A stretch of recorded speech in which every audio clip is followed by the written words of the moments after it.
ఓం గంగణపతే నమ శ్రీమాత్రే నమ ఐం సరస్వత్యే నమ తుం దుర్గాయే నమ ఓం నమ శివాయ శివాయ గురువే నమ క్రీం క్రీం మహాకాళికాయ నమ ద్రాం దత్తాత్రేయాయ నమ ఓం నమ శివాయ శివాయ గురువే నమ క్లీం కృష్ణాయ గోవిందాయ గోపీజనవల్లభాయ శ్రీకృష్ణ పరబ్రహ్మణే పరంజ్యోతిషే నమో నమ ద్రాం దత్తాత్రేయాయ నమ శ్రీరామ జయ రామ జయ జయ రామ రామ ఓం నమ శివాయ శివాయ గురువే నమ జయ గురు దత్తాత్రేయ నమ యూట్యూబ్ ప్రేక్షకులకందరికీ కూడా నమస్కారం అండి.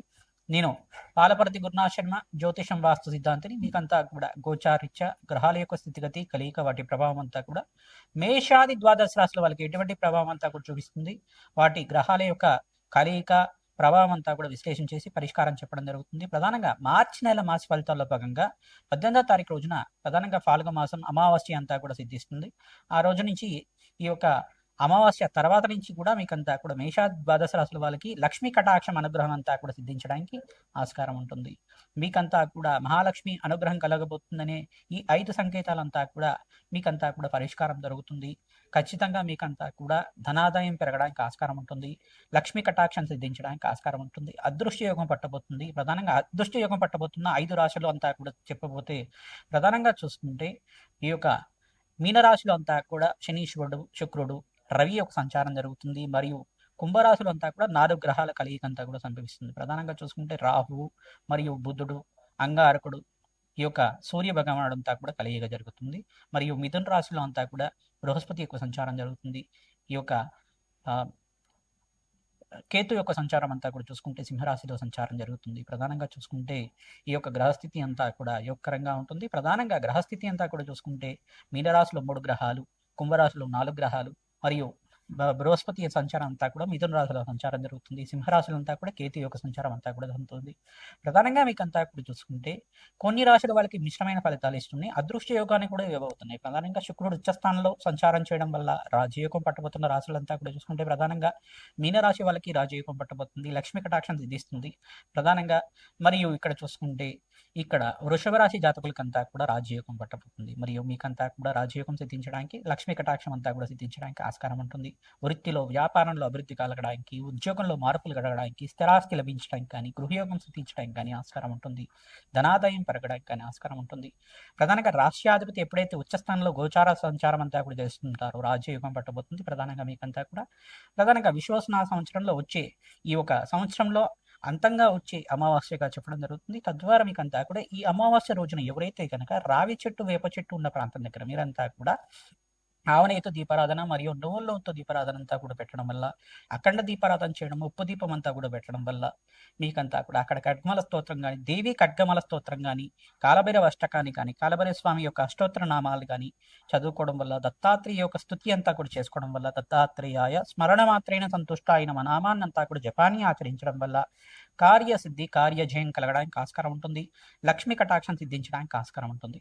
ప్రధానంగా మహాలక్ష్మి యొక్క అనుగ్రహం అంతా కూడా పట్టుబోతున్న అనేది సంకేతాలు ఏ రకంగా ఉంటాయి అంటే ప్రధానంగా ఆకస్మికంగా మీకు రాణి బాకీలంతా కూడా సమయానికంతా కూడా ధనమంతా కూడా చేకూర్చడం కానీ, కష్టాలు, ఆర్థిక కష్టాల నుంచి బయటపడడానికి మార్గం అంతా కూడా దొరకడం కానీ, అప్పుల బాధల నుంచి బయటపడడానికి సులభమైన మార్గం అంతా కూడా మిత్రుల సహాయంగా కానీ, మీకు రావాల్సిన బోనస్ అంతా కూడా రావడం కానీ జరుగుతూ ఉంటుంది.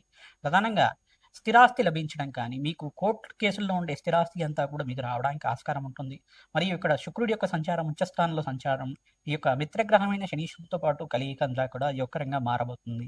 ప్రధానంగా కొన్ని రాశుల వాళ్ళకి ఇక్కడ తులారాశి మరియు వృషభ రాశి, మీనరాశి జాతులకి అంతా కూడా రాజయోగం పట్టబోతుంది. ప్రధానంగా శుక్రుడంతా కూడా రాశి అధిపతి అవుతారు. ఇక్కడంతా కూడా చూసుకుంటే ఈ యొక్క మీనరాశిలో అంతా కూడా శుక్రుడి యొక్క కలియిక ఉచ్చస్థానంలో సంచారం జరుగుతుంది. కావున కన్యారాశి జాతకులకు కూడా రాజయోగం పట్టబోతుంది.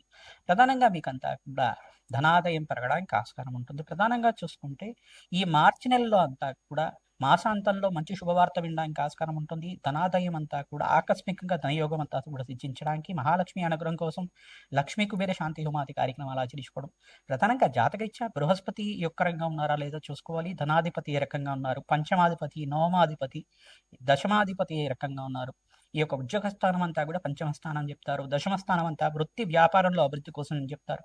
ప్రధానంగా షష్ఠ స్థానం అంతా కూడా వ్యాపార స్థానం అని చెప్పేసి చెప్తారు. ఈ యొక్క ఆకస్మికంగా ధనయోగం సిద్ధించడానికి అంతా కూడా అష్టమ స్థానం అని చెప్పేసి చెప్తారు.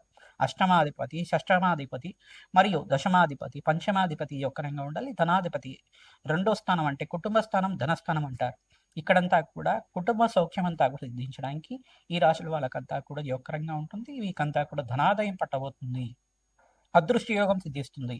ప్రధానంగా చూసుకుంటే మీరు పూజించే తులసి మొక్క అంతా కూడా పచ్చగా ఉండడం వల్ల, నిత్యం పూజ చేస్తూ ఉండడం వల్ల ఆ సంకేతాలంతా కూడా మీకు సిద్ధిస్తూ ఉంటాయి. పచ్చగా ఉంటుంది తులసి మొక్క అంతా కూడా. అనుకోకుండా మీ ఇంటికి దృష్టి తగిలినా కానీ, నరఘోష నరశాపం అనేది పడినా కానీ, ఆ మొక్క ఏదైతే ఉందో తులసి మొక్క అనేది, ఆ తులసి మాత అంతా కూడా, మరియు ఆ తులసి మాత అనేది ఈ యొక్క ఆ మొత్తం అంతా కూడా ఖరాబ్ అవ్వడం కానీ జరుగుతుంటుంది. దానికంతా కూడా కొంచెం మనకంతా కూడా చూసుకుంటే మొక్కలన్నీ కూడా కొన్ని వివిధ మొక్కలన్నీ కూడా ఉంటాయి. పచ్చటి మొక్కలన్నీ కూడా, పెంచుకునే మొక్కలన్నీ కూడా అనుకోకుండానే ఎండిపోతూ ఉంటాయి. ఎక్కడైతే తులసి మాత పూజిస్తూ ఉంటారో నిత్యమంతా కూడా, తులసి మాతనంతా కూడా నిత్యం పూజిస్తూ ఉంటారో అక్కడంతా కూడా పచ్చగా అంత వాతావరణం ఉంటుంది. పాజిటివ్ ఎనర్జీ రావడానికి ఆస్కారం ఉంటుంది. మరియు మీరేం చేయాలండి,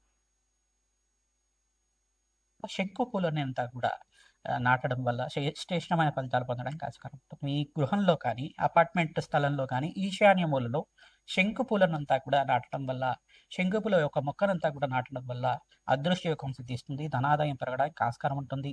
ప్రధానంగా మారేడు దళాలతోటి ఆ యొక్క లక్షపత్రి పూజా విధానం అంతా కూడా ఆచరిస్తూ ఉంటారు. ప్రధానంగా చూసుకుంటే అట్లాగా ఈ యొక్క మారేడు దళాలతోటి, బిల్వాష్టకంతో అంతా కూడా పరమేశ్వరుడికి ప్రీతికరంగా అష్టోత్తర నామాలతో, సహస్రనామాలతో అంతా కూడా అభిషేకాది కార్యక్రమాలు ఆచరించడం వల్ల, మారేడు దళాలతో అర్చించడం వల్ల ఆకస్మికంగా ధనయోగ ప్రాప్తి కలుగుతుంది. శ్రీ సూక్త పారాయణ, మన్యసూక్త పారాయణం అంతా కూడా వేద పండితులతో ఆచరించడం, లక్ష్మీ కుబేర శాంతి హోమాది కార్యక్రమాలు ఆచరించుకోవడం, రాజశ్యామల యజ్ఞాధికృతలు ఆచరించుకోవడం వల్ల రాజయోగం పట్టబోతుంది. ప్రధానంగా ఈ గ్రహస్థితి అంతా కూడా చూసుకుంటే స్వల్పంగా మిశ్రమైన ఫలితాలు ఇస్తూనే రాజయోగం అంతా కూడా పట్టబోతుంది. తద్వారా మీకు అంతా కూడా అమావాస్య తర్వాత నుంచి, అమావాస్య రోజు నుంచి పరిష్కారం చేసుకుంటే కనుక ఉప్పును దానం చేసుకోవడం, మరియు గుమ్మడికాయని దానం చేసుకోవడం ప్రధానంగా చూసుకుంటే, మరియు నల్ల నువ్వుల్ని దానం చేసుకోవడం వల్ల శ్రేష్టమైన ఫలితాలు పొందుతారు. జాతకరీత్యా ఉన్న పితృదోషం, పితృశాపం నుంచి బయటపడడానికి అంతా కూడా ఆస్కారం ఉంటుంది. నవగ్రహాల్లో అంతా కూడా ఆవునేతో దీపారాధన చేయడం, నవగ్రహాలు ఉన్న ప్రాంతం దగ్గర నవగ్రహ దేవాలయంలో అంతా కూడా ఆవునేతో దీపారాధన తరచుగా చేస్తూ ఉండడం వల్ల, బెల్లాన్ని కానీ నివేదన చేయడం వల్ల శ్రేష్టమైన ఫలితాలు పొందడానికి ఆస్కారం ఉంటుంది. అదృష్టయోగం సిద్ధిస్తుంది. ప్రధానంగా పరమేశ్వరుడు ప్రీతికరంగా ఈ యొక్క మల్లెపూలతో అర్చించడం వల్ల అదృష్టయోగం సిద్ధిస్తుంది. శ్రీ సూక్త పారాయణం ఆచరించాలి. లక్ష్మీ కటాక్షం కోసం ప్రతినిత్యం కూడా మహాలక్ష్మి సహస్రనామాలు వింటుండడం వల్ల అదృష్టయోగం పట్టబోతుంది. వృశ్చిక రాశి జాతకులకి మార్చి నెల మాస ఫలితాల్లో భాగంగా 18వ తారీఖు రోజున అమావాస్య సంభవిస్తుంది. ఆ రోజు నుంచి మీకు అంతా కూడా ధనాదాయం పెరగడానికి ఆస్కారం ఉంటుంది. ప్రధానంగా చూసుకుంటే శుక్రుడు ఉచ్చస్థానంలో సంచారం చేయడం రాజయోగ కారణంగా మారుతుంది. మీకంతా కూడా ప్రధానంగా ధనకారకుడైన యొక్కరంగా మీకంతా కూడా మారడం వల్ల, సప్తమాధిపతి ఉచ్చస్థానంలో మారడం వల్ల ఇంట్లో ఆహ్లాదకరంగా, ఆనందంగా జీవితం ఉంటుంది. బంధుమిత్రుల యొక్క సహాయ సహకారం వల్ల లాభాలు సిద్ధిస్తుంటాయి. దూర ప్రయాణాల వల్ల లాభాలు సిద్ధించడానికి ఆస్కారం ఉంటుంది. లక్ష్మీ కటాక్షం అంతా కూడా సిద్ధించడానికి ఆస్కారం ఉంటుంది. వ్యాపారంలో లాభాలు గడించడానికి అని మీరంతా కూడా లక్ష్మీ కుబేర శాంతి హోమాది కార్యక్రమాలు, ఈ యొక్క శనగలు, బొబ్బర్లు మరియు మినువులంతా కూడా దానం చేసుకోవడం, శని భగవానుడికి ప్రీతికరంగా నల్లనములు దానం చేసుకోవడం, మరియు తెల్ల గుమ్మడికాయనంతా కూడా దానం చేసుకోవడం వల్ల, అగ్నికి నవధాన్యాలు సమర్పించడం వల్ల మీకంతా కూడా అఖండమైన కుబేర యోగం సిద్ధించడానికి ఆస్కారం ఉంటుంది. ధనాదాయం పెరగడానికి ఆస్కారం ఉంటుంది. ప్రధానంగా లక్ష్మీ కుబేర శాంతి హోమాది కార్యక్రమాలు ఆచరిస్తూ ఉండాలి. తద్వారా వ్యాపారంలో అభివృద్ధి కలగడానికి ఆస్కారం ఉంటుంది. ప్రధానంగా నరఘోష, నరశాపం నుంచి బయటపడడానికి ఆస్కారం ఉంటుంది. ప్రతినిత్యం కూడా దత్తాత్రేయ కవచాన్ని పారాయణం చేసుకోవడం, ఖడ్గమాల స్తోత్రాన్ని పారాయణం చేసుకోవడం వల్ల అదృష్ట యోగం సిద్ధిస్తుంది. మహాలక్ష్మి కవచాన్ని పారాయణం చేసుకోవడం, వినడం కానీ చదవడం కానీ చేసుకోవడం వల్ల మీకంతా కూడా ధనాదాయం పెరగడానికి ఆస్కారం ఉంటుంది. ప్రతినిత్యం కూడా మహాలక్ష్మి సహస్రనామాలతోటి కుంకుమార్చన ఆచరిస్తూ ఉంటే కనుక బెల్లం పరవన్నం కానీ, అమ్మవారికి అంతా కూడా దధ్యాన పితృమాసైన దద్దోజనం కానీ నివేదన చేయడం వల్ల అఖండమైన లక్ష్మి కటాక్షం సిద్ధించడానికి ఆస్కారం ఉంటుంది. అగ్నికి నవధాన్యాలు తరచుగా నివేదన చేస్తూ ఉండాలి. అగ్నికి నవధాన్యాలు వేస్తూ ఉండడం వల్ల ధనాదాయం పెరగడానికి ఆస్కారం ఉంటుంది. ప్రతినిత్యం కూడా నవగ్రహ దేవాలయంలో అభిషేకాది కార్యక్రమాలు మరియు పరమేశ్వరుడు ప్రీతికరంగా అభిషేకాది కార్యక్రమాలు, ప్రదోష కాలంలో అంతా కూడా పరమేశ్వరుడు ప్రీతికరంగా అన్నాభిషేకం చేయడం వల్ల ధనాదాయం పెరుగుతుంది. మహాలక్ష్మి దేవి ప్రీతికరంగా తులసి దళాలతో అర్చించడం వల్ల అదృష్ట యోగం పడుతుంది మీకంతా కూడా. శ్రీమాత్రే నమః.